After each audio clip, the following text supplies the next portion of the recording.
Topic. देखो भाई, आज का जो हमारा टॉपिक है वो है, आज जो हमें टॉपिक पढ़ना है उस टॉपिक का नाम है ऑस्मोटिक प्रेशर। टॉपिक का नाम डालो ऑस्मोटिक प्रेशर। लास्ट क्लास में हमने ऑस्मोसिस पढ़ा था, ठीक है। अब ऑस्मोटिक प्रेशर में मान लेते हैं कि हमारे पास एक कंटेनर है, हमारे पास इस तरह से एक कंटेनर है ना। और इस कंटेनर में हमने क्या कर लिया है, इस कंटेनर के बीच में हमने लगा दिया है semi permeable membrane, SPM। Okay, दो सॉल्यूशन रखे हैं। एक सॉल्यूशन मेरे पास लो कॉन्सेंट्रेशन पे है, एक सॉल्यूशन मेरे पास किस पे बेटा, लो कॉन्सेंट्रेशन, चाहो तो आप प्योर वाटर रख लो। दूसरे तरफ मेरे पास जो सॉल्यूशन है, ठीक है ना, वो हाई कॉन्सेंट्रेशन पे है, हाई कॉन्सेंट्रेशन पे है। इसमें सॉल्यूट के पार्टिकल्स हैं, मैं ऐसे बना भी देता हूं, इसमें सॉल्यूट के पार्टिकल्स हैं, ठीक है ना। तो इस पूरे में क्या होगा भाई, इसमें सॉल्वेंट जो है, सॉल्वेंट वाटर, वाटर का जो है, मान लो मेरा सॉल्वेंट कौन है, वाटर, तो वाटर का जो फ्लो है, सॉल्वेंट का फ्लो लो कॉन्सेंट्रेशन से हाई कॉन्सेंट्रेशन में होगा, यही होता है ऑस्मोसिस, ठीक है। अब मुझे क्या करना है, मुझे इस हाई कॉन्सेंट्रेशन वाले का कैलकुलेट करना है ऑस्मोटिक प्रेशर। क्या निकालना, ऑस्मोटिक प्रेशर। कैसे निकाला जाएगा, देखो भाई, इस तरफ हम एक ओपनिंग बनाकर रखेंगे, समझ में आया, और यहां पर मैं लगा दूंगा एक पिस्टन। क्या लगा दूंगा यहां पर मैं, एक पिस्टन। पिस्टन में ऊपर से प्रेशर अप्लाई किया जा सकता है, ठीक है ना, पिस्टन में ऊपर से प्रेशर अप्लाई किया जा सकता है।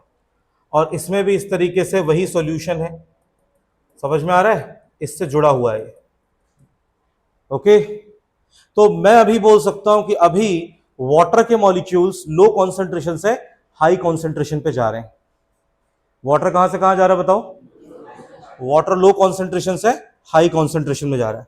इसका मतलब वाटर के जो मॉलिक्यूल्स हैं, सॉल्वेंट के जो मॉलिक्यूल्स हैं, उन पे इस डायरेक्शन पर, समझ में आ रहा है, इस डायरेक्शन पर एक फोर्स लग रहा है। क्या लग रहा है जल्दी बताओ, फोर्स, ठीक है ना।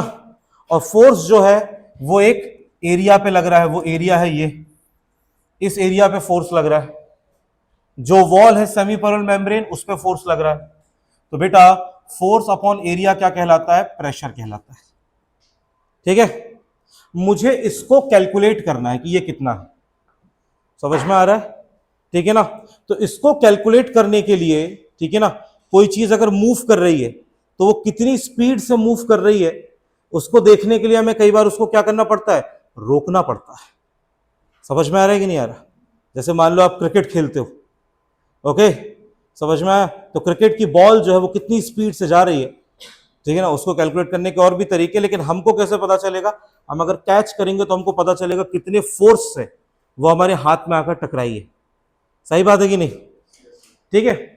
तो हम यहां से एक एक्सटर्नल प्रेशर लगाना चालू कर देंगे, यहां से हम एक्सटर्नल फोर्स लगाना चालू करेंगे, ठीक है ना।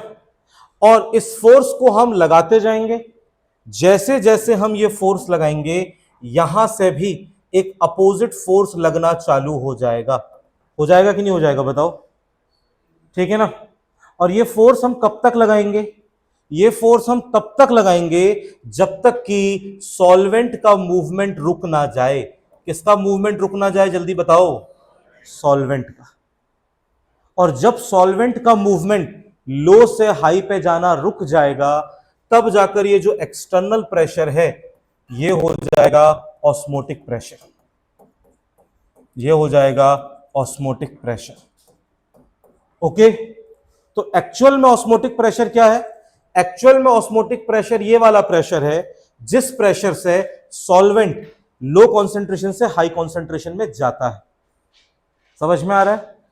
इसको कैलकुलेट कैसे किया जाएगा, इसको कैलकुलेट करने के लिए हम यहां से एक्सटर्नल प्रेशर लगाएंगे, ठीक है ना, जिससे ये कैलकुलेट होगा, और इस एक्सटर्नल प्रेशर को हम लोग क्या बोलेंगे, ऑस्मोटिक प्रेशर। समझ में आ रहा है?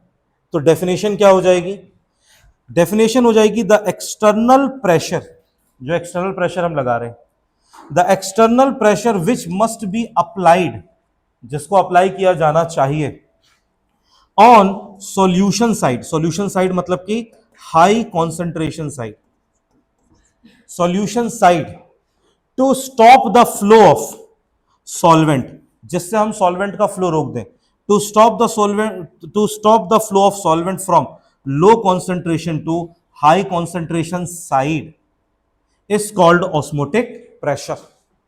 उसे हम क्या बोलते हैं बेटा, ऑस्मोटिक प्रेशर। तो यह है आपके ऑस्मोटिक प्रेशर की डेफिनेशन। समझ में आ रहा है सभी को? ठीक है। ये ऑस्मोटिक प्रेशर किसके बराबर होता है? तो देखो भाई, ऑस्मोटिक प्रेशर, ठीक है, ऑस्मोटिक प्रेशर की जो इक्वेशन दी थी वो दी थी वेंट हॉफ ने, ठीक है। और वेंट हॉफ ने क्या बोला था, वेंट हॉफ ने बोला था एक सॉल्यूशन, एक सॉल्यूशन जिसमें सॉल्यूट पार्टिकल्स हैं, तो उसने बोला अज्यूम करो कि ये जो सॉल्वेंट, ये जो सॉल्यूट पार्टिकल हैं, ये अज्यूम करो कि ये सॉल्यूट पार्टिकल मान लो आइडियल गैस वाला बिहेवियर फॉलो करते हैं, ठीक है ना। तो उन्होंने बोला कि जो प्रेशर होगा, ठीक है ना, ठीक है, आइडियल गैस वाली इक्वेशन अगर फॉलो करते हैं, तो अगर उस इक्वेशन से देखूं तो PV is equal to NRT होगा, और मुझे अगर प्रेशर निकालना है तो N R T upon V हो जाएगा। Number of moles upon volume क्या होता है, number of moles upon volume होता है मोलैरिटी, या जिसे एनसीईआरटी ने सी बोल दिया है, सी मतलब concentration in terms of molarity. Experimentally भी ये देखा जाता है कि जो पाई है वो डायरेक्टली प्रोपोर्शनल है सी के, पाई डायरेक्टली प्रोपोर्शनल है टी के, टी से एनर्जी मिलती है टेम्परेचर से, और ओवरऑल इक्वेशन बन गई pi is equal to C into T, C यहां पर है एम के बराबर और एम होता है मोलैरिटी।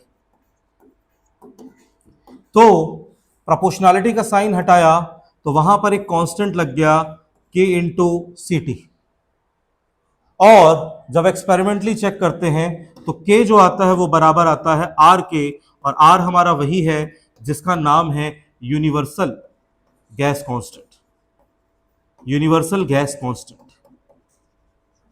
ठीक है। यूनिवर्सल गैस कांस्टेंट आर की जो वैल्यू होती है वो होती है 0.0821 लीटर एटीएम, ठीक है ना, केल्विन इनवर्स 1 मोल इनवर्स 1, और वैल्यू होती है 0.0833 लीटर बार, जब बार में होता तो ये हो जाता है केल्विन इनवर्स 1 मोल इनवर्स 1। समझ में आ रहा है? और जूल में इसकी वैल्यू होती है 8.314 जूल पर केल्विन पर मोल। जब हम इसको पुट करते हैं आर तो ये हो जाता है आर सी टी, या फिर इसको लिख सकते हैं pi is equal to C R T. ये आ गई ऑस्मोटिक प्रेशर की इक्वेशन। सिंपल है कि नहीं? भाई इसमें तुम्हें सब पता है, सी है मोलैरिटी, आर है अपने पास गैस कांस्टेंट, और टी है टेम्परेचर इन केल्विन। ओके, अगर आई फैक्टर लगाऊंगा तो पाई इज इक्वल टू हो जाएगा आईसीआरटी। हो जाएगा कि नहीं हो जाएगा बताओ, बोलो भाई हाँ या ना। ठीक है, लिखो इसे।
हो गया बच्चों?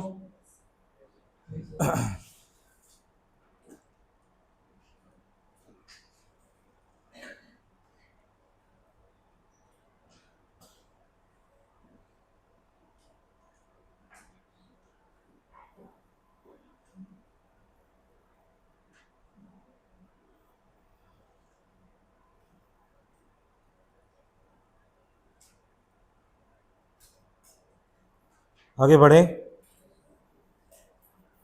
बताओ भाई, हो गया?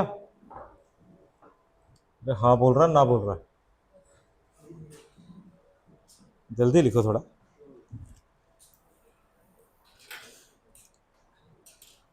देखो अंशुमन की स्पीड बढ़ गई। ये पूरी क्लास में सबसे ज्यादा इंप्रूवमेंट केवल अंशुमन में हुआ है।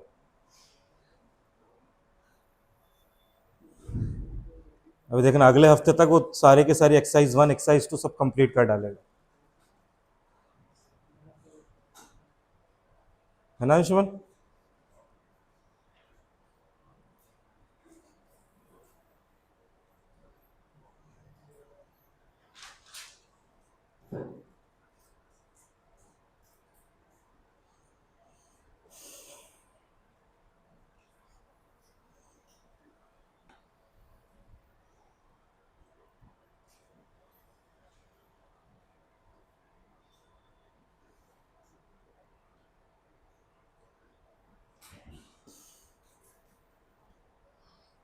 हर फिजिकल के चैप्टर के बाद आप लोग एक डायरी मेंटेन करिए। उस डायरी में फॉर्मूले की लिस्ट जितनी भी मैंने चैप्टर में लिखवाए हैं वो सारे फॉर्मूले एक लिस्ट बना लीजिए, है ना? और पूरा चैप्टर रिवाइज कर पाना टफ होता है, लेकिन अगर आप उन फॉर्मूले को हर 1-2 दिन में रिवाइज करते रहोगे, है ना, कभी लिख कर कभी बोल कर, तो फॉर्मूले दिमाग में बैठ जाएंगे। ठीक है? और क्वेश्चन याद रखना, केमिस्ट्री के ज़्यादातर क्वेश्चन केवल फॉर्मूला पता होने से हो जाते हैं। ठीक है? ज़्यादातर क्वेश्चन केवल फॉर्मूले पता होने से हो जाते हैं।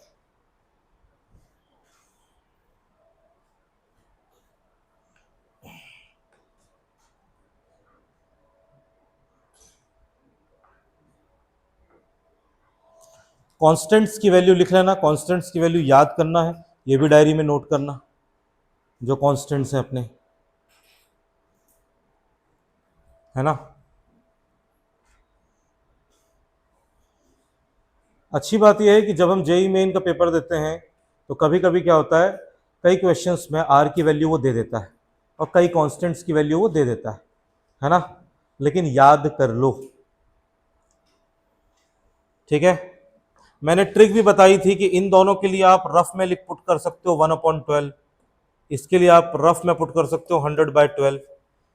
ये आपको तब हेल्प करता है जब आपको खुद से कैलकुलेट करना और कैलकुलेटर ना हो आपके पास। ठीक है? ओके, जैसा कि सीबीएसई में होता है और जेई और नीट के एग्जाम्स में होता है। ठीक है? ओके, उसमें भी अगर ऑप्शन दिया है, इंटीजर टाइप वाले सवाल नहीं, ऑप्शन वाले सवालों में, समझ में आ रहा है? जिन सवालों में हमें 4 ऑप्शन दिए जाएं वहां हम ऐसा कर सकते हैं। इंटीजर वाले में जो वैल्यू उसने आर की दी है वो रख कर प्रॉपर कैलकुलेट करना पड़ता है। ठीक है?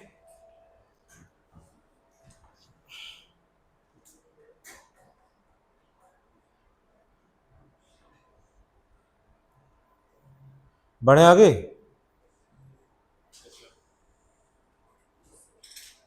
चलो एक क्वेश्चन करवा रहे हैं इस पर बेस्ड। हमारे पास क्वेश्चन है बेटा कि एक एक्वस सॉल्यूशन है, एक्वस सॉल्यूशन ऑफ प्रोटीन। किसका एक्वस सॉल्यूशन है बताओ? प्रोटीन का एक्वस सॉल्यूशन है।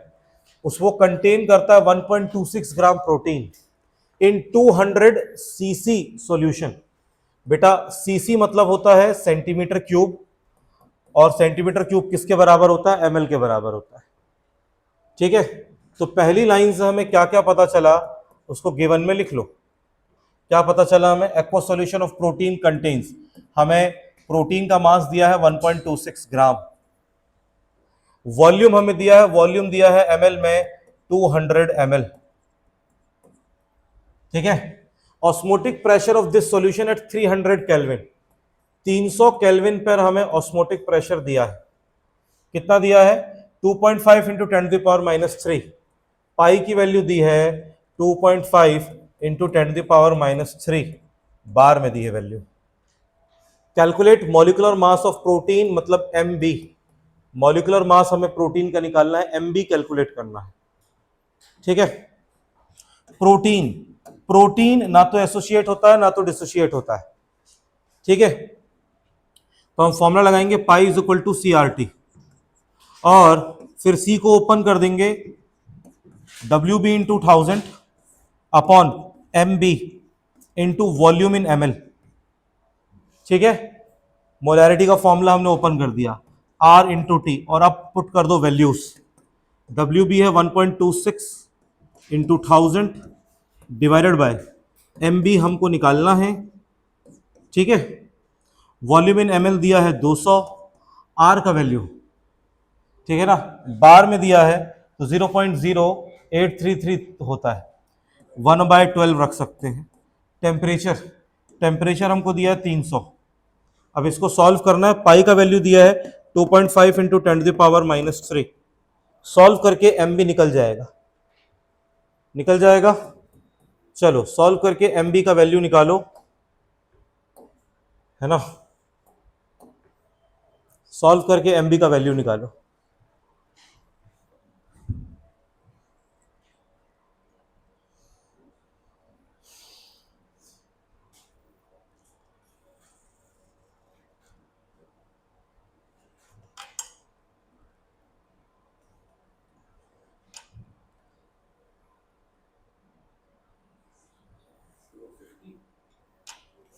कितना?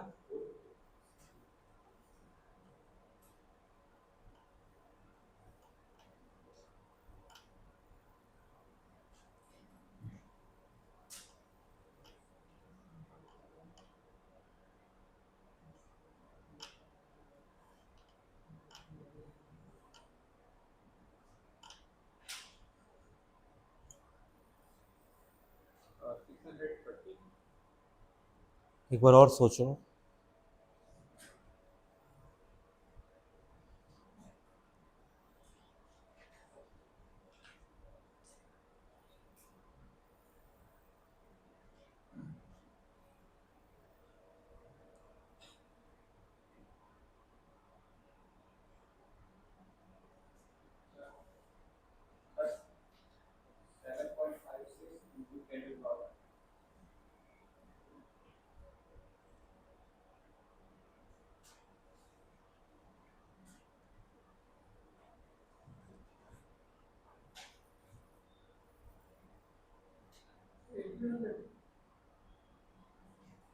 No,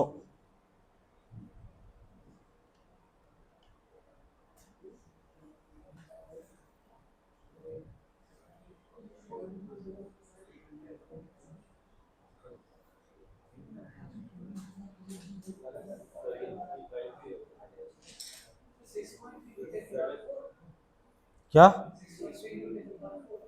yes, 63,000।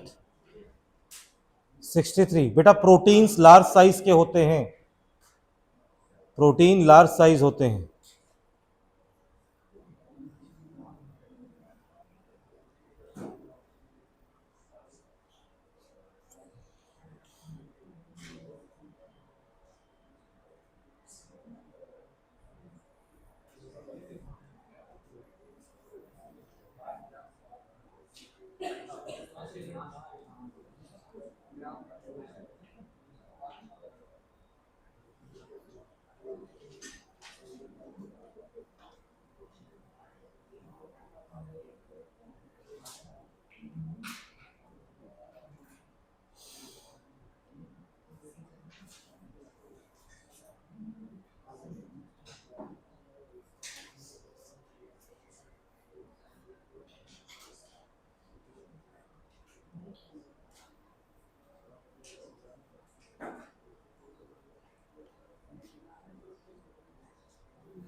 आंसर आएगा ये।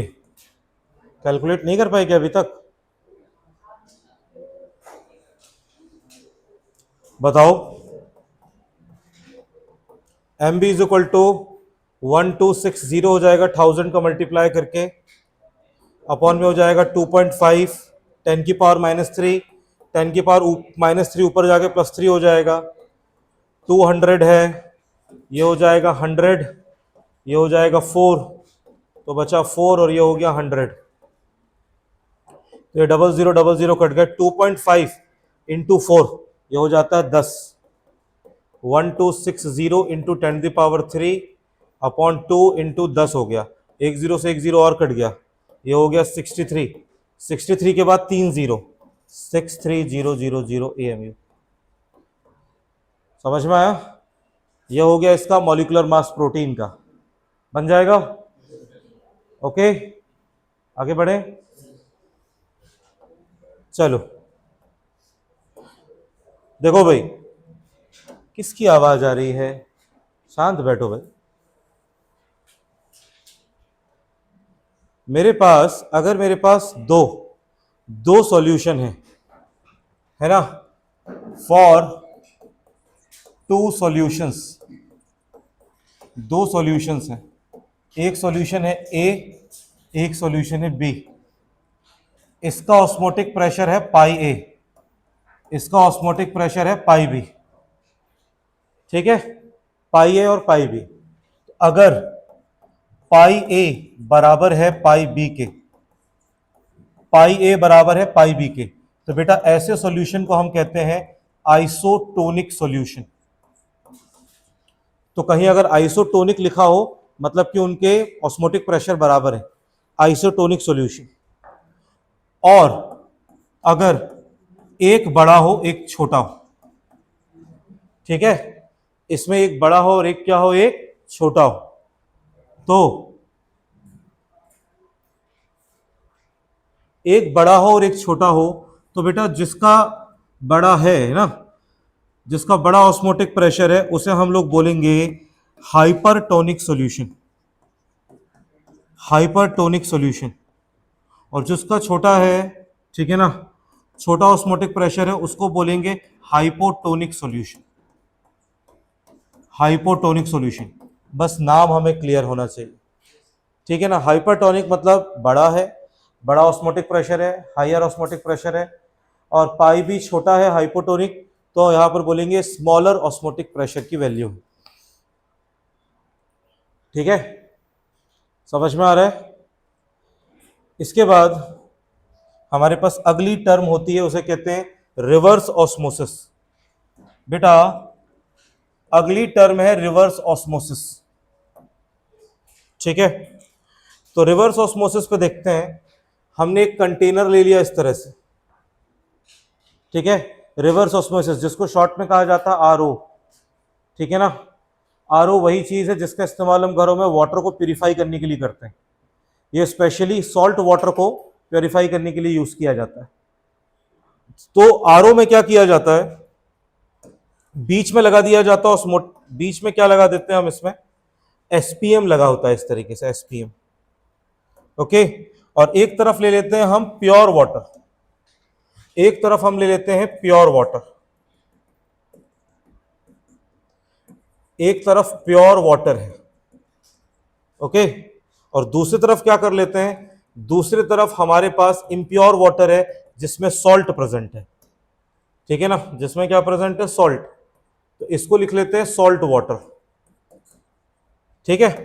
अब याद करो हम लोग क्या कर रहे थे, हम इस तरफ से प्रेशर लगा रहे थे, इस तरीके से हम क्या लगा रहे थे, एक्सटर्नल प्रेशर, है ना। और एक्सटर्नल प्रेशर लगा के हम लोग क्या कर रहे थे, ऑस्मोटिक प्रेशर कैलकुलेट कर रहे थे, ठीक है ना। तो अगर P एक्सटर्नल जो है वो ऑस्मोटिक प्रेशर के बराबर लगाया जाएगा, तो ऐसे केस में क्या होगा, ऐसे केस में यहां से लगने वाला प्रेशर और ऐसे केस में यहां से लगने वाला प्रेशर क्या हो जाएगा, बराबर हो जाएगा, ठीक है ना। और बराबर होगा तो कोई सॉल्वेंट का ट्रांसफर नहीं होगा, किसका ट्रांसफर नहीं होगा, किसी भी सॉल्वेंट का ट्रांसफर नहीं होगा, ठीक है। लेकिन अगर मैं यहां पर क्या करूं, अगर यहां पर मैं P एक्सटर्नल ज्यादा कर दूं, किससे, पाई से ज्यादा कर दूं, ठीक है ना। अगर पी एक्सटर्नल, यहां देखो बोर्ड में, अगर मैं पी एक्सटर्नल ज्यादा कर दूं, यहां से लगने वाला फोर्स में ज्यादा कर दूं, तो यहां से लगने वाला फोर्स बढ़ जाएगा, और जब ये बढ़ जाएगा तो इससे प्योर वाटर, यहां सॉल्ट वाटर है लेकिन यहां से प्योर वाटर यहां से इस डायरेक्शन की तरफ फ्लो करेगा, ठीक है ना। जिसमें दूसरे तरफ हम लोग रख सकते हैं टैप, टैप मतलब नल का, समझ में आ रहा है, ठीक है ना। और यहां से प्योर वाटर हमको मिल जाएगा, डीसैलिनेटेड वाटर भी बोल सकते हो, डीसैलिनेटेड मतलब सॉल्ट के बिना वाला वाटर यहां से निकल जाएगा। इस फिनोमेना को, क्योंकि ये ऑस्मोसिस का उल्टा है, ऑस्मोसिस में सॉल्वेंट का फ्लो लो टू हाई होता है, मैंने बाहर से प्रेशर बढ़ा दिया तो सॉल्वेंट का फ्लो हाई टू लो की तरफ है, तो ऑस्मोसिस का उल्टा फिनोमेना है, इसीलिए इसको कहा जाता है रिवर्स ऑस्मोसिस, इसीलिए इसको कहा जाता है रिवर्स ऑस्मोसिस, शॉर्ट में बोलते हैं आरओ। और यही प्रिंसिपल घर में जो हम लोग वाटर प्यूरिफिकेशन यूज करते हैं, ठीक है ना, आरओ यूवी वाला, तो उसमें आरओ का मतलब यही होता है, समझ में आ रहा है, ठीक है ना। एसपीएम के लिए हम लोग कई पॉलीमर्स का इस्तेमाल कर लेते हैं, ठीक है ना, अलग अलग ग्रेडिंग कर दी जाती है, उसमें लास्ट में एक पॉलीमर होता है, ठीक है, जो कि क्या करता है, जो कि केवल वाटर को फ्लो करने देता है, जिसको कॉमन लैंग्वेज में फिल्टर कहा जाता है, ठीक है, ओके, किसी को कोई दिक्कत तो नहीं। इसमें यूवी का मतलब होता है अल्ट्रावायलेट। कई बार क्या होता है कि इवन पॉलीमर्स जो होते हैं वो वायरसेस, बैक्टीरिया, जर्म्स को रोक नहीं पाते हैं, क्योंकि पॉलीमर भी ऑर्गेनिक नेचर का है और ये भी ऑर्गेनिक नेचर के होते हैं, तो फिर आरओ के बाद यूवी भी किया जाता है, श्योर होने के लिए कि अगर वहां पे बैक्टीरिया, वायरसेस या जर्म्स हैं तो वो खत्म हो जाए, समझ रहे हो, ठीक है ना। जैसे ई कोलाई वगैरह जो खासकर पेट खराब करने का काम करते हैं, उनको मारने के लिए, समझ में आ रहा है सभी को, ठीक है। तो this is known as reverse osmosis. वही लिखा है, if pressure applied on the solution side is more than osmotic pressure of the solution, then the solvent particles will move from solution to solvent side. This process is known as reverse osmosis, ठीक है, बताओ हाया ना, ठीक है, लिख लो, ये वाला हो गया था कि नहीं, जल्दी कंप्लीट करो।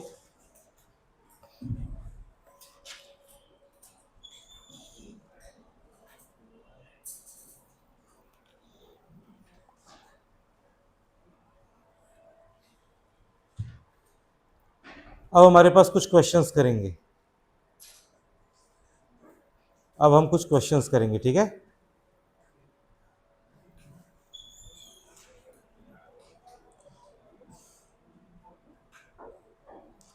ऑस्मोटिक प्रेशर के साथ हमारा चैप्टर फिनिश हो गया है।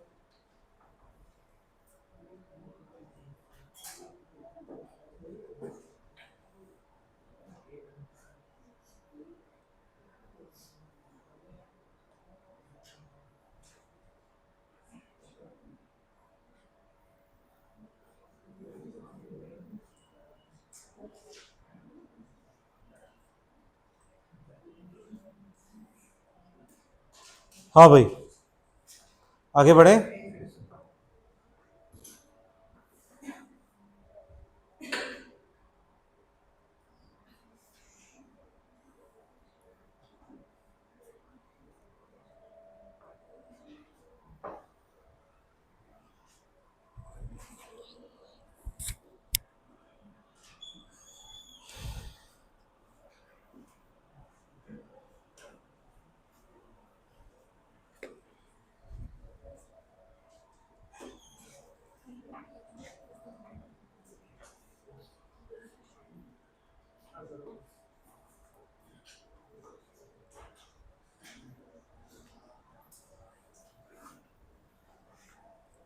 लिख लिया।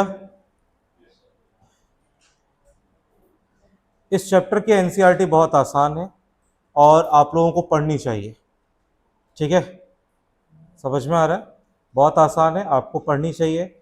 अगर कोई चीज़ ऐसी लगती है उसमें से पढ़ाई जो ना समझ में आ रही हो तो उसे पूछना चाहिए, ठीक है।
तो लगे 15 मिनट के ब्रेक में क्या कर रहे होते हो तुम लोग?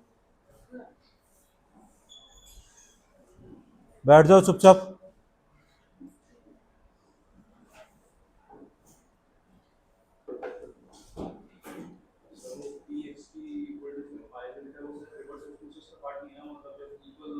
जब इक्वल होते हैं तो ऑस्मोटिक प्रेशर कैलकुलेट होता है, और जब पाई से ज़्यादा डाल देते हैं तो फिर पाई से ज़्यादा अगर प्रेशर कर देते हैं तो फिर रिवर्स ऑस्मोसिस चालू हो जाता है।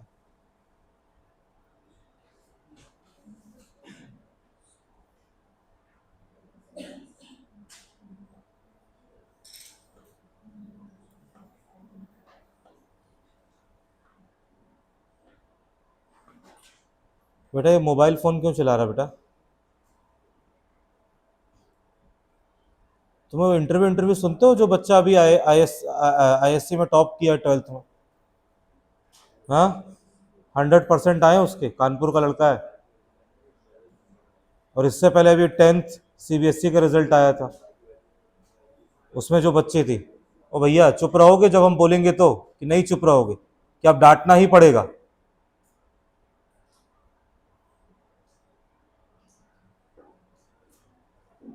किसी भी बच्चे से तुम पूछना, वो एक ही चीज बोल रहा है।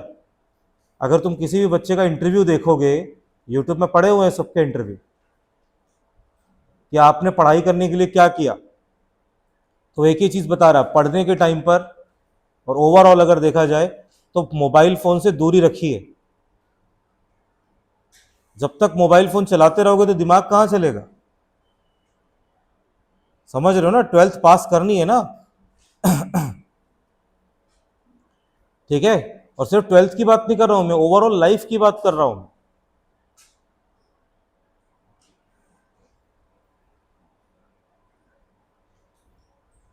मोबाइल फोन पे इंस्टाग्राम यूट्यूब चलाते रहोगे, और आजकल वो नया आ गया स्नैपचैट चलाते रहोगे, तो पढ़ोगे कब? अपने एज के अकॉर्डिंग काम करो। अभी तुम्हारी एज है, बैठ जा अभी चुपचाप, मेरा दिमाग मत खराब करना भरी क्लास में।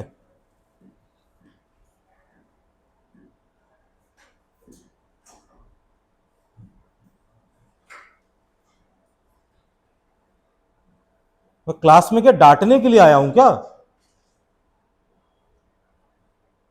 मैं यहां पढ़ाना चाह रहा हूं, यहां पे बीच में आ रहा है कि कोई बच्चा फोन ये सामने रख के बैठा हुआ है फोन।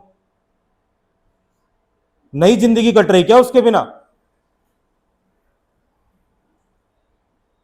ये पहले लेक्चर में फोन चला रहा है क्लास में बैठ के।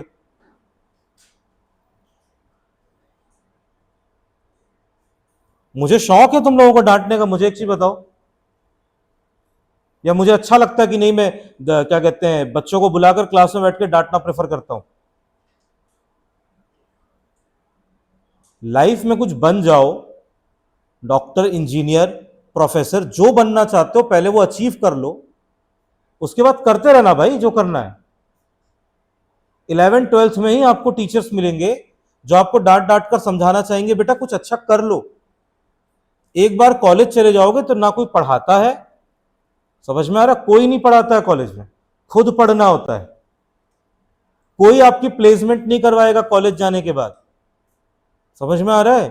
अगर इंजीनियरिंग के किसी कॉलेज में पहुंच भी गए, उसके बाद कोई आपका प्लेसमेंट कराने के लिए आपके पीछे नहीं पड़ेगा।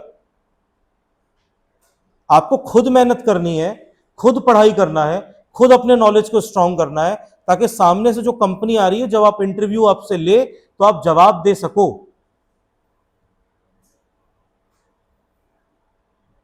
जो डॉक्टर की पढ़ाई कर रहा है उसको खुद मेहनत करनी है, खुद उसे मेडिसिन के नाम रटने हैं, खुद उसे मेडिसिन के कॉम्बिनेशंस बनाने हैं और अप्लाई करने हैं।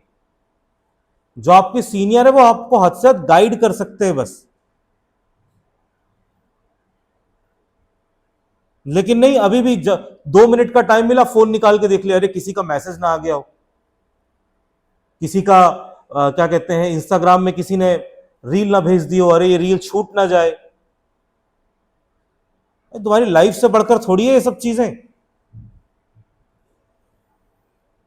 और अगर मान लो लगता है कि भाई देखो, अगर मान लो लगता है कि नहीं 11th-12th के लिए पढ़ रहे हैं, तो 12th भी तो अच्छे नंबर से पास करना है कि नहीं करना है?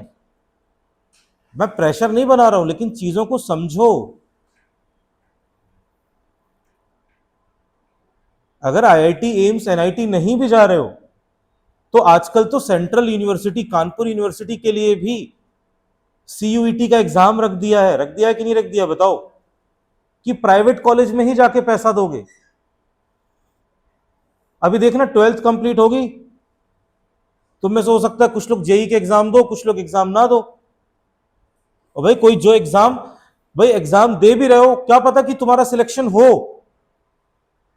15 लाख बच्चे एग्जाम देते हैं, उस 15 लाख में से हार्डली 50,000 ऐसे बच्चे होते हैं जिनको ढंग का कॉलेज और ढंग की ब्रांच मिलती है। तो कंपटीशन समझ रहे हो, केवल 50,000 बच्चे हैं जिनको ढंग का कॉलेज और ढंग की क्या मिलती है, कॉलेज, ढंग का कॉलेज मिल जाएगा और ढंग का ब्रांच मिल जाएगा। ठीक है ना, अदरवाइज प्राइवेट से ही करते रहोगे, है ना। और प्लेसमेंट भाई, अगर किसी एनआईटी आईआईटी में पहुंच जाओगे तो प्लेसमेंट है भी, फिर भी डायरेक्ट 21 साल की उम्र में हाथ में एक जॉब मिलेगी, मिल सकती है अगर मेहनत करो तो। हाँ, नहीं तो मुझे एक चीज बताओ, कौन सी अपनी सेंट्रल यूनिवर्सिटी है जिसमें आपने बीएससी की डिग्री कर ली और उसके बाद आपको जॉब मिल रही, बताना जरा, कौन सी जॉब मिल रही बीएससी के बाद? कोई जॉब नहीं है। कि बीएससी करने के बाद फिर मास्टर्स करो, एमएससी, उसके बाद क्या होगा? उसके बाद दो ऑप्शन है, या तो बीएड करके स्कूल का टीचर बन जाओ, एक ऑप्शन ये है। वो एक काम जिससे आप सबसे ज्यादा नफरत करते हैं, वही काम फिर करना पड़ेगा तुम्हें। अभी तक पढ़ रहे थे, अब पढ़ाओगे तब जाके। या फिर पीएचडी करके कॉलेज में प्रोफेसर बन सकते हो। भाई ऐसी जगह बता रहा हूं जहां से पैसा आएगा, रेगुलर इनकम होगी। समझ रहे हो? जो इतने लोग भाग रहे हैं डॉक्टर बनने के पीछे और इंजीनियर बनने के पीछे, ऐसे नहीं भाग रहे हैं, उनको कुछ दिख रहा है तो भाग रहे हैं। आईआईटीज में अच्छी ब्रांच से करने के बाद 40 लाख 50 लाख का पैकेज लग रहा है लड़कों का, बच्चों का 50-50 लाख का पैकेज लग रहा है। मंथली इनकम 3 लाख 4 लाख रुपए मिल रही है। समझ रहे हो? एक बार घर में मम्मी पापा के साथ बैठ के पूछना, घर कैसे चल रहा है। समझ रहे हो? घर पूछना कि कितना कमाते हो, कितना खर्च होता है, कितना सेविंग हो रही है, पूछना। और उसमें 10% का इन्फ्लेशन जोड़ देना हर साल का। हर साल तुम्हारे रखे हुए पैसे की वैल्यू 10% गिर रही है। समझ में आ रहा है? तो अनटिल अनलेस घर में 10 करोड़ 15 करोड़ जमा ना हो, सिर्फ एक ही सहारा है, पढ़ाई करना। समझ रहे हो? ठीक है ना। एक ऐसी चीज है जो सबसे ज्यादा सक्सेस प्रोवाइड कर रही है लोगों को। ठीक है ना। नहीं तो लास्ट में यूट्यूबर बनने का ऑप्शन सबके पास है, बन जाना। ठीक है, ओके। लेकिन तब तक के लिए, जब तक कि यूट्यूबर नहीं बन जाते हो, तब तक के लिए पढ़ाई करो, है ना। मैं किसी को बाउंड नहीं कर रहा हूं कि नहीं तुम्हें आईआईटी में ही जाना है, तुमको एम्स में ही पहुंचना है या एनआईटी करना है। नहीं, मैं टोटली बच्चों को फ्री रखता हूं कि भाई बिल्कुल फ्री हो। कल को तुम्हारा मन करे कि नहीं मुझे इंजीनियर डॉक्टर नहीं बनना है, मुझे कुछ और बनना है, तो वो बनो। लेकिन लाइफ में कुछ भी करोगे वहां पर तुम्हें हार्डवर्क करना ही पड़ेगा। ठीक है ना, ओके।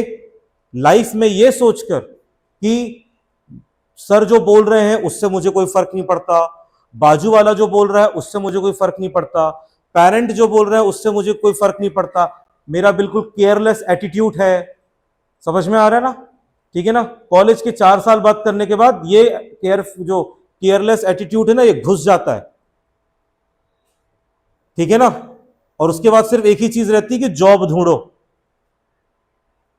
समझ में आ रहा है? ठीक है, जॉब ढूंढो, कोई काम करो। एक छोटा सा बिजनेस भी अगर करने का रहेगा ना, अरे कोई बात नहीं, मेरे घर वालों के पास तो बहुत पैसा है, बिजनेस खड़ा कर देंगे मेरा। वहां बिजनेस पे जाके बैठना पड़ेगा तुमको, देखना पड़ेगा तुम्हें खुद से, वहां भी मेहनत लगेगी। तो 11th-12th बस ये मत सोचो कि साइंस पढ़ रहे हैं। 11th-12th में आपको मेहनत करना सिखाया जा रहा है। और अगर आपने ये 11th और 12th के 2 साल में अच्छी मेहनत कर ली, तो इसका मतलब है कि आपने लाइफ में मेहनत करनी सीख ली है। अब कोई भी चीज आपको हरा नहीं सकती है। तो इस पॉइंट ऑफ व्यू के साथ क्लास में बैठो। क्लास चिल करने के लिए नहीं है, समझ में आ रहा है? चिल करने के लिए आपके पास आपका घर भी है, आराम से घर में बैठो चिल करो। समझ में आ रहा है? मैं किसी को कोई वो नहीं करूंगा, बाउंड नहीं करूंगा। ठीक है, समझ में आ रहा है? तो मेरी क्लास में देखो, मैं भी कोई ऐसा नहीं हूं कि मुझे भी बड़ा मजा आता है बच्चों को डांटने में। मेरे को बिल्कुल मन नहीं करता। बिल्कुल छोटे छोटे बच्चे हो तुम लोग, अभी बिल्कुल लाइफ की शुरुआत की है तुमने। और मैं तुम्हें सच बताऊं, जितना एंजॉयमेंट तुम अभी सोच रहे हो ना 11th और 12th में, वो उससे कई गुना लाख गुना ज्यादा अच्छा एंजॉयमेंट जो है तुम्हें कॉलेज में करने को मिलेगा। बस अच्छे कॉलेज पहुंच जाओ। ठीक है, अच्छा कॉलेज पहुंच जाओ, तुम्हें बहुत सारी चीजें करने को मिलेंगी। ठीक है, तुम्हें अगर स्पोर्ट्स में मन है तो आप तुम्हें स्पोर्ट्स फैसिलिटीज मिलेंगी। तुम्हें भाई सिंगिंग का मन है, तुम्हें स्किट का मन है, तुम्हें ड्रामा का मन है, ये सब तुम्हें अच्छे कॉलेजेस में करने को मिलेगा। तुम्हें क्या लगता है 11th और 12th में एंजॉय कर लिया तो मैंने बहुत बड़ा तीर मार लिया? कुछ एंजॉयमेंट नहीं कर रहे हो तुम लोग, तो अपने करियर को बर्बाद कर रहे हो। जो मजा तुम्हें एक अच्छे मेडिकल कॉलेज में, एक अच्छे सेंट्रल यूनिवर्सिटी में और एक अच्छे आईआईटी और एनआईटी में मिलने वाला है, जो मजा, वो मजा तुम्हें कहीं नहीं मिलने वाला है। समझ में आ रहा है? क्योंकि हम तीनों जो है, कोई आईआईटी से कोई एनआईटी से पास आउट है, हमको पता है हमने अपनी लाइफ में कितने मजे किए। समझ में आ रहा है? लेकिन जब 11th और 12th चल रहा था तो उस टाइम पर हम सब ने मेहनत की थी कि हम एक अच्छे कॉलेज पहुंच जाएं। आपके पेरेंट को भी बहुत खुशी होगी। आपके पेरेंट्स दिन और रात सिर्फ एक चीज के ऊपर वर्क कर रहे हैं, सिर्फ एक चीज के ऊपर, आपके पेरेंट्स, और वो वर्क है आपका करियर बनाना। समझ में आ रहा है? वो अपनी आंख के सामने ये देखकर जाना चाहते हैं कि मेरे बच्चे जो हैं वो इस वर्ल्ड में सरवाइव कर लेंगे। समझ में आ रहा है? ठीक है, जब जॉब नहीं लगती है ना, और घर का खर्चा नहीं चलता है, तब समझ में आता है कि चीजों की सीरियसनेस। अभी सभी कुछ आपको थाली में परोस के दिया जा रहा है, तो आपको लग रहा है चल रहा है मजाक, कि मैं यहां पढ़ाने नहीं, मैं यहां ड्रामा करने आया हूं। ठीक है, लेकिन लाइफ में जब खुद अर्न करना चालू करोगे ना, पैसे कमाना चालू करोगे, तब तुम्हें समझ में आएगा कितना टफ होता है पैसे कमाना। ठीक है, तो लाइफ में, क्लास में अभी सीरियसनेस रखो भाई। मुझे भी अच्छा लगेगा, मैं भी इंजॉय करवाना चाहता हूं, मुझे भी कोई शौक नहीं है कि मैं हर क्लास में आके तुमको डांटता रहूं। मैं भी चाहता हूं कि आप लोग अच्छे से पढ़ें, एक बार मेरे लेवल तक आप पहुंचने की कोशिश करें। जब सेम लेवल में रहेंगे ना, तो आप आराम से एक साथ मजाक कर पाएंगे। ठीक है ना, इंजॉय करके पढ़ पाएंगे। लेकिन अगर तुम अपना लेवल वहीं रखोगे नीचे, तो वहीं के वहीं रह जाओगे। ठीक है, तो अपने लाइफ में अब समझो 12th है, बोर्ड एग्जाम है। समझ में आ रहा है? सीरियसनेस को समझो इस चीज की। जेई मेंस का एग्जाम दोगे, उसमें से होगा देखना। क्लास में भले ही बोल रहे हो कि नहीं हमें तो सीबीएस आईसीएस उसकी तैयारी करनी है, बस बोर्ड की तैयारी करनी है, दो चार बच्चे बोल रहे हैं, लेकिन फिर आगे जाके पेरेंट बोलेंगे क्या कर रहे हो, कहीं का फॉर्म डालो, किसी एग्जाम का फॉर्म डालो, इंजीनियरिंग का, मेडिकल का, कोई तो फॉर्म डालो, किसी तो कॉलेज में जाओगे। समझ रहे हो? आपको इतनी अपॉर्चुनिटी मिली है, आपके पेरेंट इतना पैसा पे कर रहे हैं कि आप एसी कमरे में बैठ के, ठीक है ना, क्लासेस अटेंड कर पा रहे हो। एक ऐसे स्कूल में जा रहे हो जो साल की 1.5 लाख 2 लाख रुपए फीस ले रहा है, और पेरेंट आगे भी तुम्हें अच्छे कॉलेज में भेजना चाहता है। लेकिन करना तुमको खुद पड़ेगा। ठीक है, मुझे लगता है होगा कि यहाँ पे होंगे किसी के पेरेंट इतने अमीर होंगे, हो सकता है कि आपको क्या कहते हैं, पढ़ने के लिए हो सकता है सीधे फॉरेन भेज दें कि लंदन में जाके मेरा लड़का पढ़ेगा। अबे पढ़ना तो तुमको ही पड़ेगा ना, लेकिन लास्ट में बताओ मैं सही बोल रहा हूं गलत बोल रहा हूं? बताओ, तुम खुद इस चीज की सीरियसनेस के ऊपर ध्यान दो। ठीक है, क्योंकि अगर तुम सक्सेसफुल नहीं हुए तो सबसे ज्यादा नुकसान तुम्हारा खुद का होने वाला है। ठीक है, और इस सीरियसनेस के साथ पढ़ाई करो। ठीक है, बोलो भाई, पढ़ाई करोगे कि नहीं करोगे? और अगर तुम्हें लगता है कि नहीं, मैं जो पढ़ा रहा हूं वो तुम्हें नहीं समझ में आ रहा है, पूछो उसे, है ना? हम पढ़ाने से पीछे कहीं नहीं हटते हैं, समझ रहे हो ना? जिनका भी जो भी छूट रहा है, स्कूल में कुछ और टॉपिक चल रहा है, सर हमें ये समझना है वो समझना है, आओ मेरे साथ घंटे भर बैठो, पढ़ो, पढ़ाऊंगा मैं। समझ में आ रहा है? अपने अंदर जानने की इच्छा तो लेकर आओ। जो हम लोग 11th और 12th में केमिस्ट्री फिजिक्स पढ़ रहे हैं बेटा, ये अप्लाई होती है डे टू डे लाइफ में, समझ रहे हो? ठीक है ना? हमने ही इतने बच्चे पढ़ा पढ़ा के आईआईटी एनआईटी और पता नहीं कितने सारे मेडिकल कॉलेज भर दिए हैं। कभी कभी कभी जाके मौका मिले तो रायपुर में पूछना, JNM Raipur government medical college भरा होता था आकाश रायपुर के बच्चों से। क्यों? क्योंकि मैं पढ़ा रहा हूं, क्योंकि हमारे पढ़ाए बच्चे होते हैं सारे, पूरा का पूरा बैच हमने भेजा है वहां पर। धीरज सर के इतने स्टूडेंट्स आज डॉक्टर बन चुके हैं, प्रैक्टिस कर रहे हैं, जहां पर ये क्या कहते हैं, लखनऊ में प्रैक्टिस कर रहे हैं। कम से कम 8 डॉक्टर तो उनके यहां प्रैक्टिस कर रहे हैं with this city, in this city.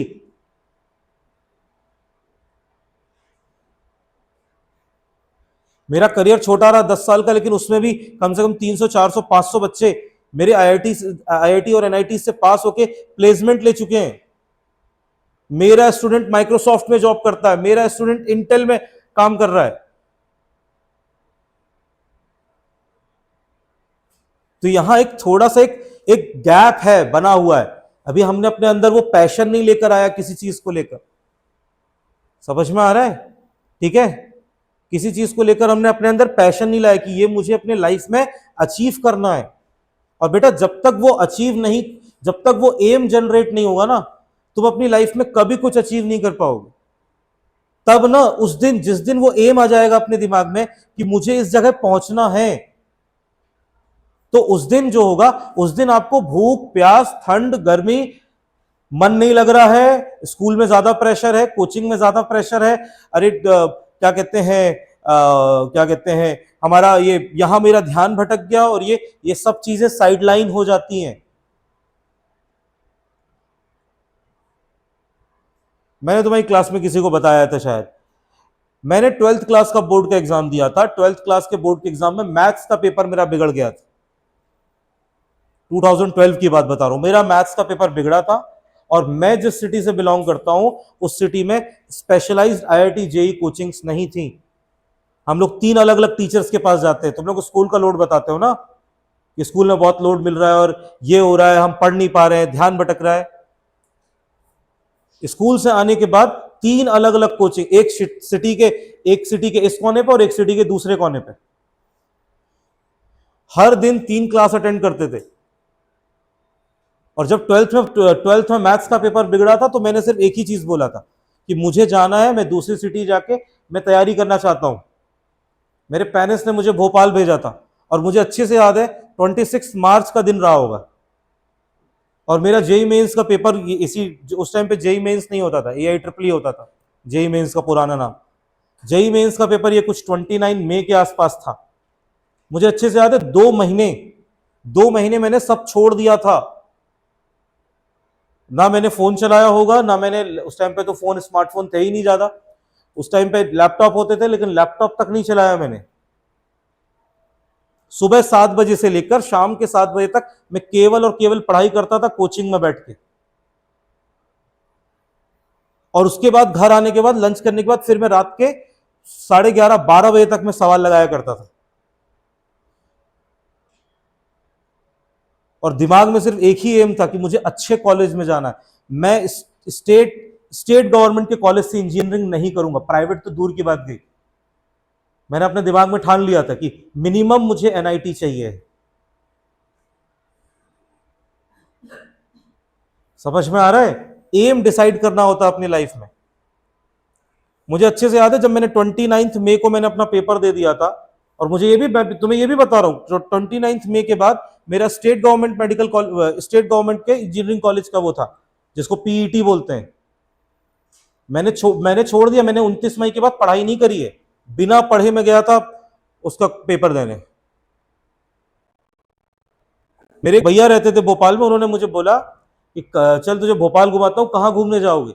मैंने उनको बोला मुझे एनआईटी भोपाल देखना है। मैंने उनको ये नहीं बोला कि चलो क्या कहते हैं अपर लेक चलते हैं, लोअर लेक चलते हैं, यहाँ के कोई बड़ा पुराना सा किला होगा वहां घूमने चलते हैं, चौपाटी चलते हैं, नहीं। मेरे दिमाग में सिर्फ एक जगह था कि मैंने 11th क्लास में डिसाइड कर लिया था कि मुझे एनआईटी भोपाल पहुंचना है, मतलब एनआईटी भोपाल पहुंचना है। तो मुझे देखने जाना था उस कॉलेज को कि कैसा है मेरा कॉलेज, हालांकि तभी मुझे अलॉट नहीं हुआ था। अपने अंदर वो पैशन जनरेट करो भाई। जब मैंने कॉलेज के, मुझे तुम्हें पता है मैं कॉलेज के सेकंड ईयर से पढ़ा रहा हूं। जब मैं 19 साल का था तब से मैं 12th के बच्चों को पढ़ा रहा हूं। और मेरी जो पहली स्टूडेंट थी, मुझे आज भी उसका नाम याद है, वो स्टूडेंट फेल हुई थी इसमें, क्या कहते हैं, प्री बोर्ड में फेल थी वो फैब में। मैंने उसे 2 महीने पढ़ाया था, 100 में से 86 मार्क्स आए थे उसके, जो फेल हो रहा था महीने भर पहले। उस दिन मुझे पता चला कि नहीं, मैं पढ़ा सकता हूं, मेरा पैशन पढ़ाना है। मैं सुबह 9 बजे से लेके क्या कहते 3-4 बजे तक कॉलेज अटेंड किया करता था, और उसके बाद मैं शाम को 5 बजे से लेकर रात के 11 बजे तक पढ़ाया है मैंने, क्योंकि पढ़ाना मेरा पैशन है। मैं ये चाहता हूं कि मुझे अच्छे बच्चे मिले, मैं पढ़ाऊं उन्हें। समझ रहे हो? ठीक है, तो अपनी लाइफ की सीरियसनेस को समझो, अपना एम डिसाइड करो कि क्या करना है लाइफ में, ठीक है, वरना भटकते रह जाओगे। मैं देखता हूं मेरे फ्रेंड्स हैं, मेरे कम से कम मेरे जो बचपन के स्कूल के फ्रेंड्स हैं, उनमें से मैं देखता हूं उनमें से 3 या 4 आज, मेरी उम्र 32 साल की है, मैं उनको 10 सालों से जॉबलेस देख रहा हूं।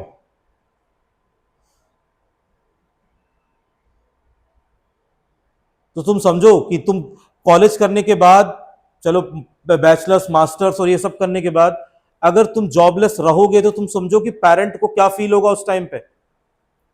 और उनको अपने लिए नहीं, उनको तुम्हारे लिए टेंशन है कि तुम अपनी लाइफ कैसे जियोगे। समझ रहे हो? इस सीरियसनेस को समझो, ठीक है, और उसके साथ पढ़ाई करो, मजाक मत बना के रखो। जाओ, तुम्हें कहां जाना था अंशुमन, जाओ।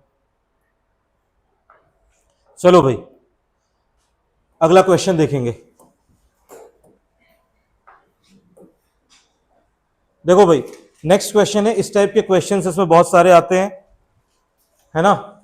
क्वेश्चन आता है हमारे पास, arrange the following in decreasing order of boiling point.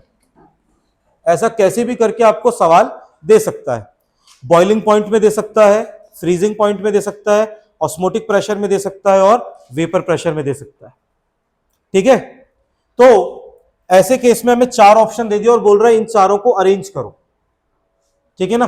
तो इन चारों को अरेंज करने के लिए देखो भाई, अगर कोई आयोनिक कंपाउंड है, जैसे ये और ये आयोनिक कंपाउंड है, तो बेटा अगर आयोनिक कंपाउंड आपको दिखे, मोस्टली आयोनिक ही दिखेगा, तो उसका डिसोसिएशन होगा ही होगा, उसका डिसोसिएशन होगा ही होगा, है ना। और उसका डिसोसिएशन हम अज्यूम कितना करेंगे बेटा, उसका डिसोसिएशन हम अज्यूम करेंगे 100%। कितना परसेंट अज्यूम करेंगे डिसोसिएशन? उसका डिसोसिएशन 100% अज्यूम करेंगे, ठीक है। अब आपको यहां पर क्या निकालना है, जैसे बॉइलिंग पॉइंट है तो हमारे पास फॉर्मूला होता है delta TB is directly proportional to I into M, sorry, delta TB is equal to I into K B into M, यही फॉर्मूला है इसका। अरे बोलो भाई, हाँ या ना, ठीक है, I into K B into M.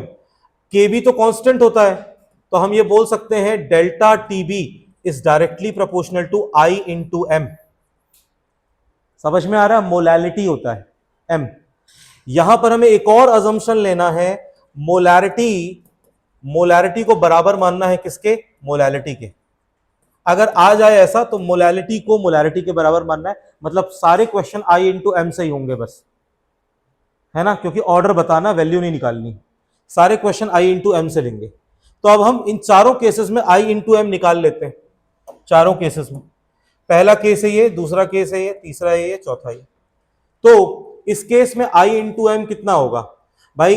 KNO3, KNO3 दो में टूटता है, KNO3 दो में टूटता है, K प्लस और NO3 माइनस। तो इसमें 100% हो रहा है, कितना हो रहा है जल्दी बताओ? 100%। तो I का फॉर्मूला होता है 1 प्लस n माइनस 1 अल्फा, है ना? और 100% के लिए अल्फा क्या हो जाएगा? 100% के लिए अल्फा हो जाएगा 1। तो I इज इक्वल टू हो जाएगा 1 प्लस n माइनस 1, 1 और 1 गया, I is equal to n। जितने में टूटेगा वही I है। 100% के लिए I is equal to n हो जाता है। 100% के लिए क्या हो जाता है बताओ? 100% के लिए I is equal to n, I is equal to n हो जाता है। दो में टूट रहा है तो 2 इंटू इसकी मोलैरिटी पुट कर दो 0.05, तो मल्टीप्लाई करके कितना आ गया? 0.1। I इंटू एम, ये कितने में? ये कैल्शियम +2 बनाएगा और साथ में 2Cl माइनस बनाएगा। आया समझ में? ठीक है, तो यहां हमारे पास हो जाएगा 3 में टूट रहा है, 3 इंटू 0.04, ये हो जाएगा 0.12, 1012। शुगर, शुगर में आई होगा ही नहीं, केवल एम होगा, 0.14। और डी इसमें है, इसमें आई इंटू एम करेंगे तो ये दो में टूटता है, कॉपर +2 और SO4 2 माइनस में टूटता है। तो ये हो जाएगा हमारे पास 2 इंटू 0.075, ये हो जाएगा 0.15। सबके आई इंटू एम की वैल्यू आ गई, बोलो हाँ या ना? बताओ हाँ या ना? अब इधर देखो, जो हमारा डेल्टा टीबी है, डेल्टा टीबी होता है बेटा, डेल्टा टीबी होता है TB minus TB naught, TB minus TB naught is equal to K B, जो कि कांस्टेंट है, और आई इंटू एम। मेरी बात समझ रहे हो? तो मुझे टीबी निकालना है, तो टीबी इज इक्वल टू क्या हो जाएगा? K B into I into M plus TB naught, यही होगा बेटा। तो जिसका आई इंटू एम बड़ा होगा उसका बॉइलिंग पॉइंट ऑफ सॉल्यूशन बड़ा आएगा। सही बात है कि नहीं? जिसका आई इंटू एम बड़ा होगा उसका बॉइलिंग पॉइंट ऑफ सॉल्यूशन उतना बड़ा आएगा। सबसे बड़ा आई इंटू एम किसका है? आई एम किसका है सबसे बड़ा? सबसे बड़ा डी का है। तो बॉइलिंग पॉइंट का अगर कोई ऑर्डर तुमसे पूछेगा तो सबसे ज्यादा बॉइलिंग पॉइंट किसका हो जाएगा? डी का। उससे कम बॉइलिंग पॉइंट किसका होगा? बी का। बी का नहीं, सी का होगा, सी का है ना, क्योंकि सी का तो कॉन्सेंट्रेशन ही ज्यादा, सी। फिर किसका होगा? बी का, और फिर किसका होगा? ए का। बॉइलिंग पॉइंट का लॉजिक समझ में आएगी नहीं आए? ठीक है, अगर इसमें कुछ और पूछ ले, अगर इसमें कुछ और पूछ ले तो उसके लिए भी हमने लॉजिक बनाया हुआ है। ठीक है, आई, ठीक है, उसके लिए भी लॉजिक बनाया हुआ है। नाम से बताओ जरा मुझे, सबसे पहले क्या दिया है? सबसे पहला है relative lowering of vapour pressure, vapour pressure का कम होना। समझ में आ रहा है? ठीक है ना, मतलब जितना आई इंटू एम ज्यादा होगा वेपर प्रेशर उतना ही कम होगा। तो vapour pressure of solution is inversely proportional to I into m. फिर आता है एलिवेशन ऑफ बॉइलिंग पॉइंट, तो boiling point of solution, elevation मतलब बढ़ रहा, आई इंटू एम बढ़ेगा तो बॉइलिंग पॉइंट बढ़ेगा, directly proportional to I into m. फिर आएगा freezing point of solution. Freezing point क्या है? Depression in freezing point. I into m जितना बढ़ेगा फ्रीजिंग पॉइंट उतना कम होगा, inversely proportional to I M. और pi directly proportional to I M. आप इस रिलेशन से लगाओगे आप किसी भी का ऑर्डर निकाल सकते हैं। ठीक है, किसी भी का ऑर्डर इसमें कैलकुलेट किया जा सकता है। ये हो गया एक सवाल। इस टाइप के क्वेश्चन अगर तुम पीवाईक्यू में देखोगे बहुत क्वेश्चन इस टाइप के आते हैं, कम से कम 6 7 8 क्वेश्चन आ चुके होंगे इस टाइप के।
एक बहुत इंपॉर्टेंट क्वेश्चन है जो अपने आप से पूछना कि मैं अपनी लाइफ में क्या करना चाहता हूं। समझ में आ रहा है? क्योंकि देखो कुछ तो करना पड़ेगा, सही है कि नहीं बताओ? कुछ तो करना पड़ेगा, ठीक है। और अगर है कि कोई भाई किसी के पापा अगर बिलियनियर हैं तो फिर उसकी बात अलग है, दे शुड रेस्ट, है ना। लेकिन कुछ तो करना पड़ेगा, है ना। लेकिन देखो पापा बिलियनियर भी होते हैं तो कोई फायदा नहीं होता है कई बार। अनिल अंबानी डूब गया है पूरी तरीके से, पता है ना। पापा तो धीरू भाई अंबानी थे, रिलायंस के मालिक, लेकिन वो अपनी कंपनी नहीं चला पाया ना। अभी तो कितने केसेस चल रहे हैं उस पर, फ्रॉड के, बैंक लोन ना चुकाने के। सही बात है कि नहीं? तो करना तो लास्ट में खुद पड़ेगा। तो आराम से घर में बैठो, सोचो कि मैं अपनी लाइफ में क्या करना चाहता हूँ। तब तुम देखना, तब उसके बाद से तुम अपने आप, अगर मान लो कि तुम इस फील्ड में जाना चाहते हो तो फिर तुम्हें पढ़ाई करने के लिए मुझे बोलने की जरूरत नहीं पड़ेगी। उसके बाद तुम मुझे बोलोगे कि सर पढ़ा दो, ये नहीं आ रहा है, पढ़ा दो, ये नहीं आ रहा है, तुम उसके बाद पागल रहोगे, ठीक है। हो गया भाई? बताओ बच्चों, चलो इसको अभी लिख लेना। हरा कलर हो गया,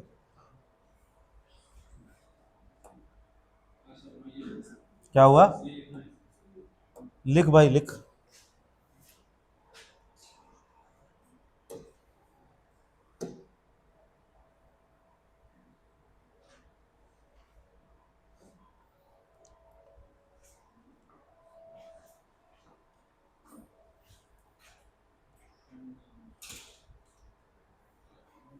ये समझ में आया कैसे कर रहे हैं, है ना। नाम में ही सब कुछ छुपा है, ठीक है। Relative lowering of vapour pressure, vapour pressure कम होता है, ठीक है। जब आई एम बढ़ता है तो वेपर प्रेशर कम होता है, बॉइलिंग पॉइंट बढ़ता है, ठीक है। फ्रीजिंग पॉइंट कम होता है, ऑस्मोटिक प्रेशर बढ़ता है। Relative lowering in vapour pressure, elevation in boiling point, depression in freezing point और ऑस्मोटिक प्रेशर, ठीक है। देखो यार, मुझे इसका कलर कैसे चेंज करते हैं, ये देखो, ये केमिस्ट्री, मैथ्स, काला स्क्रीन नहीं आ रहा है, बस कुछ भी कर लो, इसमें चेंज कैसे करता है।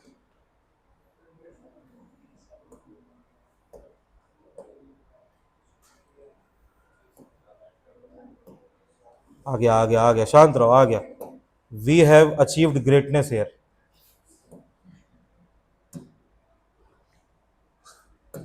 चलो देखो भाई, अब देखो इसमें कई बार जो क्वेश्चंस आएंगे कॉम्प्लेक्सेस के, कॉम्प्लेक्स कंपाउंड्स, या जिनको कहा जाता है कोऑर्डिनेशन कंपाउंड्स। कोऑर्डिनेशन चैप्टर आप आगे के कुछ क्लासेस में पढ़ने वाले हो। कोऑर्डिनेशन कंपाउंड्स, कॉम्प्लेक्स कंपाउंड्स या फिर कोऑर्डिनेशन कंपाउंड्स, ठीक है। ये आपको इस तरह से कुछ दिखाई देंगे, जैसे एक एग्जांपल है CONH3 6Cl3, ये कोऑर्डिनेशन कंपाउंड है, जिसको लिखने का एक और तरीका COCl3.6NH3 होता है। समझ रहे हो बेटा? जब इसे पानी में डिसोशिएट किया जाता है तो याद रखना, स्क्वायर ब्रैकेट कभी नहीं टूटता है। कौन नहीं टूटता बताओ? स्क्वायर ब्रैकेट नहीं टूटता है, तो स्क्वायर ब्रैकेट के अंदर जो लिखा है वो वैसा का वैसा ही रहेगा, समझे। और 3Cl बाहर वाले हैं, 3 बाहर आ जाएंगे। 3Cl में -3 का चार्ज होगा तो इसके ऊपर कितना चार्ज होगा? +3 का। मेरी बात समझे? इसके लिए अगर n निकालोगे तो n की वैल्यू कितनी आएगी? 4। मेरी बात समझे? n की वैल्यू कितनी आएगी? 4। ओके। अगर मान लो कुछ थोड़ा दूसरा एग्जांपल है, जैसे इस टाइप का CONH3 5 और एक Cl स्क्वायर ब्रैकेट के अंदर है, एक Cl, 2 Cl स्क्वायर ब्रैकेट के बाहर है, तो अगर इसे पानी में डिसोशिएट करोगे तो ये बनाएगा CONH3 5 और Cl, ऊपर आ जाएगा +2 और साथ में 2 Cl-।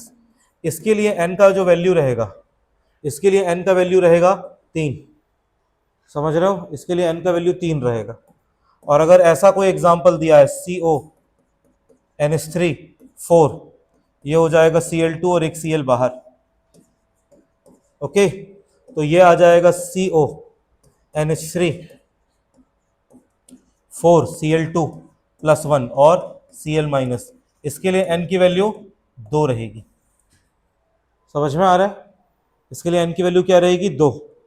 इस पर बेस करके भी हमारे पास सवाल आ जाते हैं, ठीक है ना, इस पर बेस करके हमारे पास सवाल आ जाते हैं। कैसा सवाल आ जाता है, देखो इधर एक क्वेश्चन बता रहा हूं, ठीक है,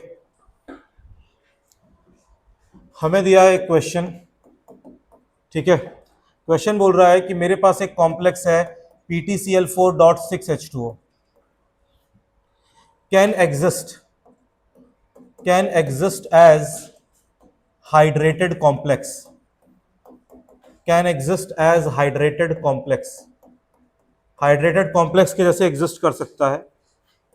1 मोलल, मतलब मोलैरिटी दी है 1 molal, 1 molal aqueous solution, 1 molar aqueous solution has depression in freezing point। 1 molal का डिप्रेशन इन फ्रीजिंग पॉइंट कितना है, 3.72 केल्विन का, ठीक है ना, ओके। KF हमें दिया है 1.86 KF और अल्फा हमें दिया है 100%, और उसके नीचे लिख देगा find formula of complex, find formula of complex, formula of complex, complex का फॉर्मूला निकालो। तो हमें 4 ऑप्शन दे देगा ऐसे, एक ऑप्शन दे दिया PtH2O6, बाहर लिखा है Cl4, दूसरा ऑप्शन दे दिया PtH2O4 Cl2, बाहर Cl2 दिया है .2H2O, दूसरा, तीसरा दे दिया है PtH2O5 Cl3.H2O, और फॉर्मूला दे दिया है PtH2O3 Cl3 Cl.3H2O दे दिया, ठीक है ना, और हमें बताना है कि कौन सा सही है। तो भाई ऐसे केस में आपको कुछ नहीं करना है, आपको जब इसको सॉल्व करना है तो सॉल्व करते वक्त आपको फॉर्मूला लगाना है delta TF is equal to I into KF into M, समझ में आ रहा है। और अगर अल्फा अगर 1 है तो I इज इक्वल टू क्या हो जाता है, N, यही हो जाता है, हाँ गलत है B, ठीक है ना, पता नहीं, हो सकता है सही भी हो गलत, B तो नहीं आंसर बेटा, C है आंसर। देखो I इंटू N, तो डेल्टा TF कितना दिया 7.32, I की जगह क्या पुट कर दिया N, कितने में टूट रहा है वो, KF की जगह कितना पुट कर दिया 1.86, मोलालिटी कितनी है 1, इसको सॉल्व करके N निकाल लिया 3.72 डिवाइडेड बाय 1.86 और डिवाइड किया तो वैल्यू कितनी आ गई 2। इसका मतलब टूटने के बाद 2 मॉलिक्यूल्स बनने चाहिए, वाटर काउंट नहीं होगा, ठीक है। डी नहीं है क्या, डी बोल रहा, डी या बी,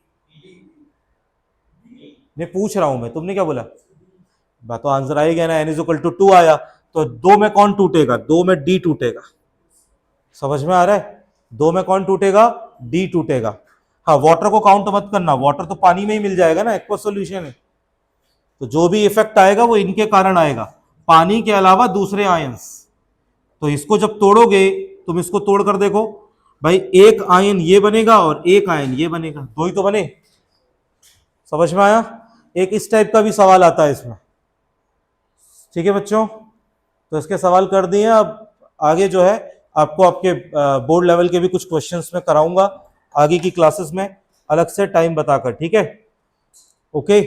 और हम चालू करेंगे ट्यूसडे से नया चैप्टर इलेक्ट्रोकेमिस्ट्री, ठीक है बच्चों, चलो, थैंक यू एवरीवन।